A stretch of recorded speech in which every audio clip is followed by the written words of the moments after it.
Good afternoon, Quilt Roadies. Well, today is going to be a little bit different kind of video because of a set of circumstances, I guess is the best way I can say it. But welcome. Thank you for stopping by. If you're new to this channel, it is a channel about quilting, embroidery, any kind of embellishment, stitching, life, just community. Yes, we're all about it. I'm going to turn my phone sound down so we do not have to listen to that. Well, let me start from the beginning. Today, G was going to take me to a quilt shop that I had not visited before, and I was hoping to get a video and bring it to you. But unfortunately, when I got there, it was not open. I mean, it's normally open, but if I understood one of the ladies that was in the shop was that something was going on with a live sale from the shop, I guess. Not quite sure. But so they weren't open until noon, and that was too late for us. And I so wanted to visit that shop, and I did not realize that they also did long arm quilting, which would have been interesting to see. So I don't know when I'll get back there again. It was a little bit of a disappointment, but what do you do when you're disappointed about something? You just pick yourself up and choose something different to do. And we were pleasantly surprised about the whole little town of Troutdale. Let me just back up a second here. We know a lot about Troutdale historically. G had family that lived there, that were quite involved in the community. When I met him, he was actually moving to that area, and so we knew about Troutdale, but we did not know about the whole reinvention of Troutdale. In my mind, it was like a bedroom community to Portland, but it is so much more. And if you are at all in traveling to the area, it would be a lovely community to stop in, because their whole downtown area has restaurants, coffee shops, antique shops, art galleries, a quilt store. It's just really sweet. So even though I was disappointed about not being able to bring to you a new quilt shop, we did do some soothing window shopping and picked up some stuff from the other stores and had a nice cup of coffee at the coffee house. Just a nice cup of coffee. It was a pleasant day, not too hot, not too cold, and people were out milling about.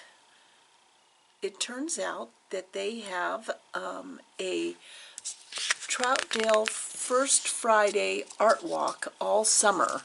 So I'm not going to link any of these, but if you want to take the information down, stop the video and get yourself a pen and pencil. But here it goes.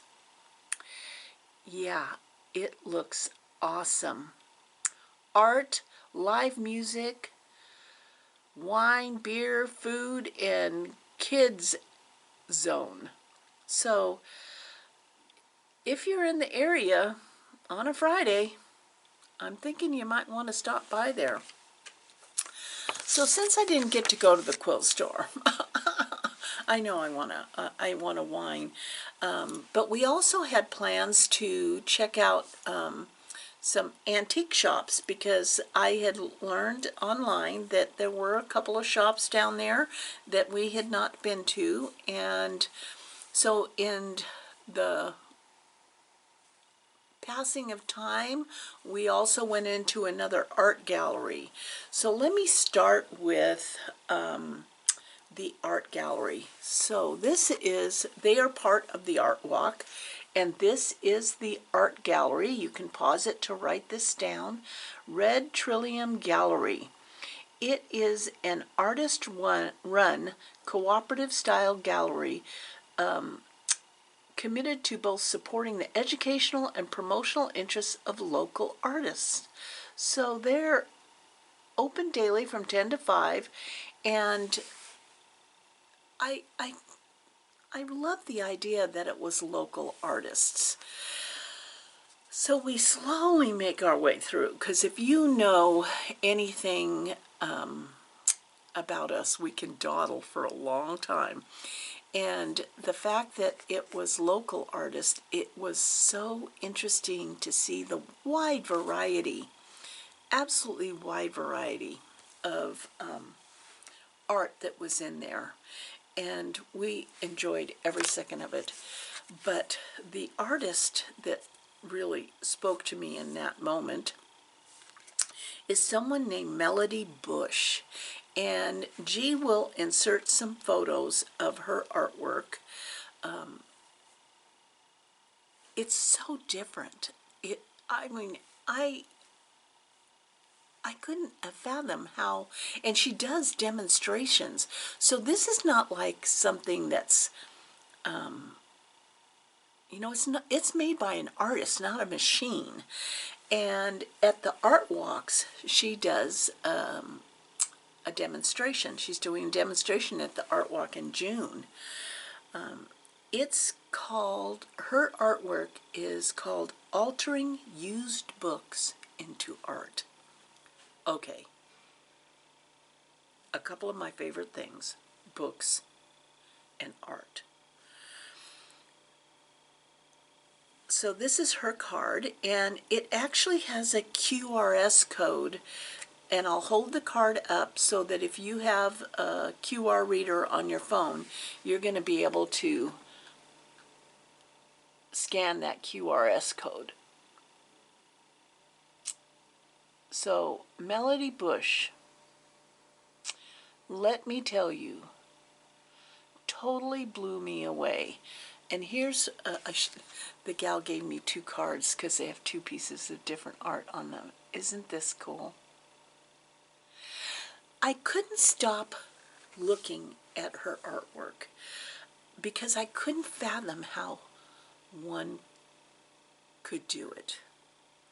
It's almost like you would not only have to have an artistic spirit, but you would have to be able to think dimensionally in a different kind of way. So she takes old books, and I don't think the books have anything to do with the artwork, because this book is Elizabeth George, What Came Before He Shot Her. I'm going to have to look up what this book is about. So here's the book. Now get ready. You're going to see why I had to get it. This is the artwork.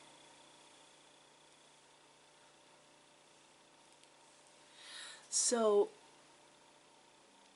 if you can see, she takes the pages of the book and she recess cuts out certain levels of the pages to create the art.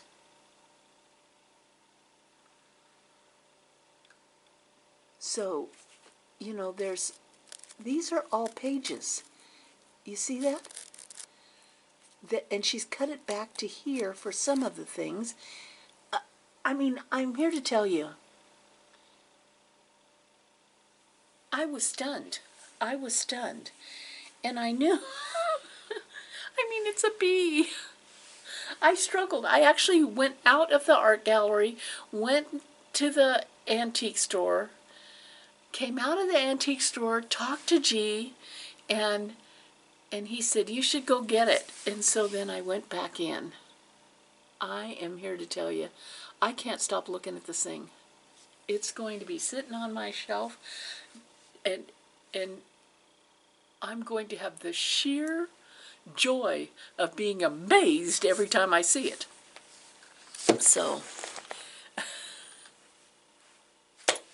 but when you see the photos that I took 2 or 3 photos of the dimensional art she does, reinventing books in a different art form. Yeah, you're going to wonder. You're just going to wonder, you know. And she also, if you saw on that card, she also has an Instagram and a Facebook. I'm going to be joining that. So next, we went to the antique store, a couple doors down. And that was, let me see, where is that? Oh, I'll find it here someplace. Oh, it is Bev Frank Antiques.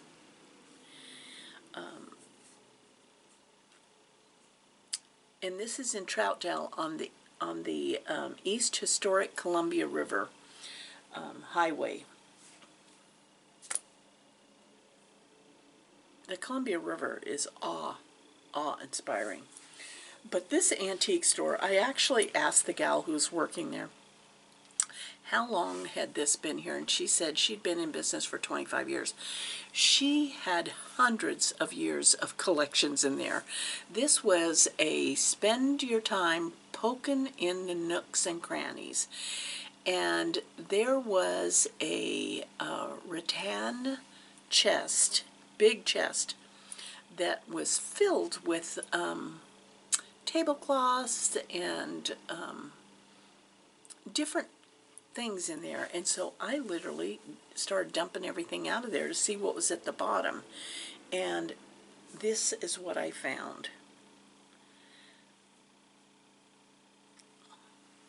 These creations, look at that. It's tiny. See how tiny it is? Look at my head. It's tiny. And this one here, look at that tatting. And this is how tiny it is. Yeah. Both of these, oh, they could be earrings. Both of these were $1.50. I mean, you call, we in the crafting world call this saving the crafts. And then here someone crocheted this beautiful, this was $1. It's so sweet. I also found for $2 a baggie that had these blocks in it. These are all hand-stitched Hexies.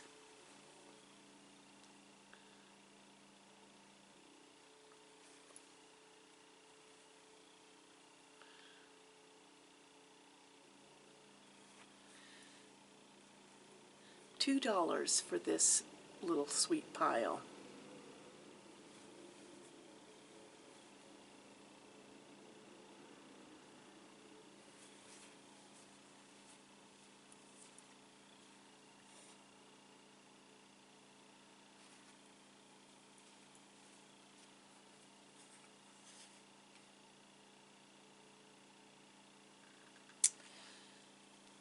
Yep.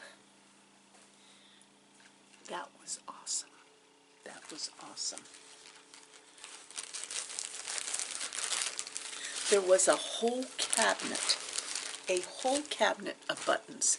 I mean, she offered me a chair to sit in to go through them, but I said, that's okay, that's okay. She said she had a woman come in there and actually sit on the floor with all these baskets of buttons. But I picked up 2 little baggies. This baggie, 50 cents. And they are a very unusual button. I just liked them. I really liked them.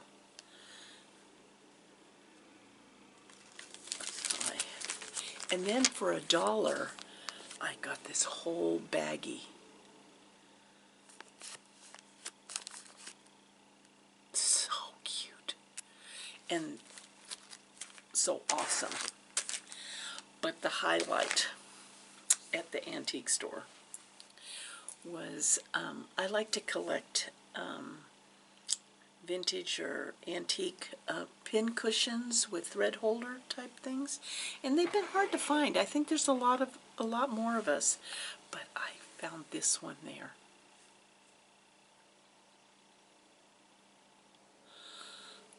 This thing spins. It has the original thread, Coates and Clark, J and P Coates, yeah.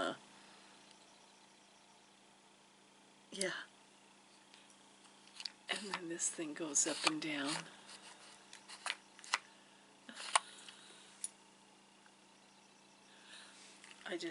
I was so tickled when I saw this. I was so tickled. So after that, we decided to go to have lunch at Edgefield,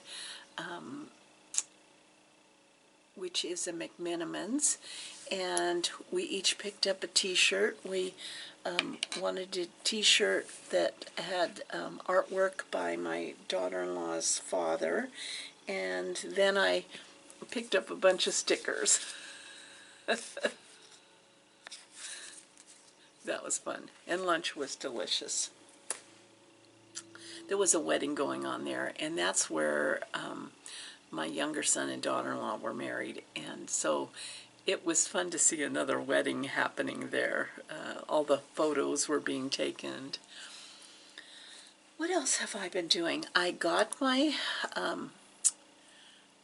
auction storyteller quilt done and faced. I was facing it instead of binding it. And I also got the binding, I actually faced it, not bound it, but got the facing done on the rainbow striped quilt. And so now I only have one quilt left to face and get ready for the Sisters Outdoor Quilt Show, which is the second Saturday in July. I'm really pleased with myself that I have kind of gotten a little bit more organizational pattern going on, so I'm embracing that. It does take a lot of the pressure off when you can be organized, which isn't my forte, but I feel really like right on schedule. I am not going to be studying the night before the exam for this quilt show. I'm going to have everything done, labels attached, and be able to bring them with me when we go down to camp and not have to be tacking that binding down on the way down there. Yeah. I have been reading, let's see, I finished Hester. I don't know if I told you I was reading Hester, which was an excellent book, absolutely excellent book. I mean, it was enjoyable. It was enjoyable because it was Hester Prynne, who was the Scarlet Letter, the fictional character in the Scarlet Letter. This was her childhood to going through to the New World, and since she was all about stitching, it was really, really enjoyable to just read the parts about how she felt about her embroidery, and it just, I love history, and you throw in stitching and I'm sold. So then I got this idea to buy this new book. I normally use the library, but I saw this book and I had heard some hubbub about it, but not really anything negative or positive. But I decided to get it. And it is Tom Hanks' latest book. And the title would have never captured me. You know, I would have just thought it was, I don't know. I probably, but I stopped and I read the flap. And once I read the flap, I thought, wow, okay, this might be intriguing. And what I know about all of us that dabble in lots of different things, like very rarely do you find a quilter that absolutely does only quilting. There's nothing else. They've never done anything else in their entire life. And quilting, by quilting I mean like piecing on a sewing machine and stuff. So I'm a Tom Hanks fan in terms of his movies. A lot of his movies I enjoy. And what I believe is that sometimes when someone's artistic, they are artistic across a broader spectrum of life. And I thought, you know, I'm going to read this book with an open mind and see if the talent of who he is as an actor, does that translate to Tom Hanks as an author? I know, too much thinking, isn't it? Too much thinking. But I decided to give it a chance and see what it's about. So I'll let you know. I'll let you know. I think the last thing I wanted to share with you was a Fat Quarter Shop book. I got this from the Fat Quarter Shop, and I mainly got it because of the cross stitch that was in it, which I'll talk more about on Stitch Roadies. But when it came, you know, I had in the back of my mind that there was quilting in it. But I was mainly getting it for the cross stitch, and it's called Summer Memories, Making Memories One Stitch at a Time.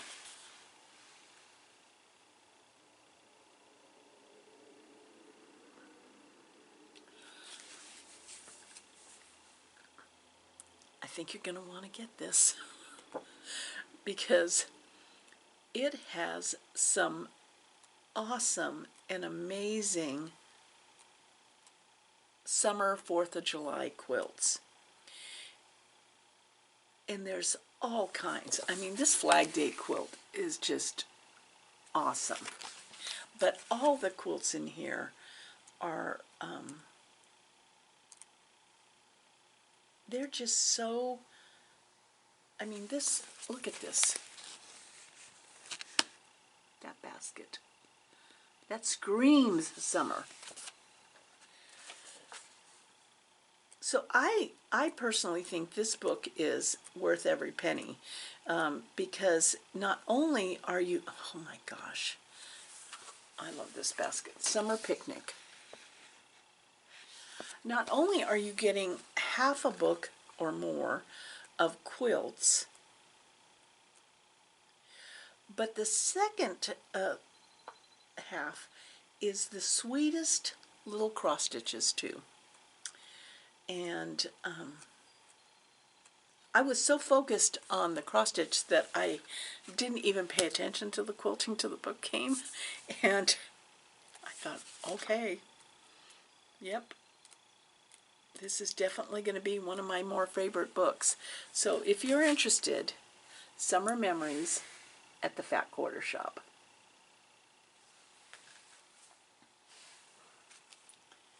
The quilt behind me, I plan on quilting this summer. There are several quilts, quilt tops or table runners that I need to quilt. I don't need to, I want to. I want to quilt because the holidays, you know, to get ahead of the holidays. And this particular kit, unfortunately, was bought at a shop that closed, and it was one of my favorite shops in the area, Holly Hills, that was in West Lynn, and it closed. And, you know, everybody gets to change their mind, retire, or whatever. And, but I still had the kit, which I made up a while ago, into not only a quilt that's on the back of a couch downstairs, but this table runner. And so I'm going to quilt this, and this summer, that's one of my summer plans. If you have summer plans, they should include the future holidays, because you cannot wait until like November and decide to do something. It will stress you out to no end. Well, I think that's it. I'm sad that I didn't get to bring you a new quilt shop, but we'll find another one somewhere down the road and we'll bring that to you. Otherwise, have a wonderful, wonderful week, and hopefully I will see you on Stitch Roadies. And if you'd please subscribe and give me a thumbs up, you know I won't complain about that. So you take care, and thank you. Thank you for stopping by. Love you guys.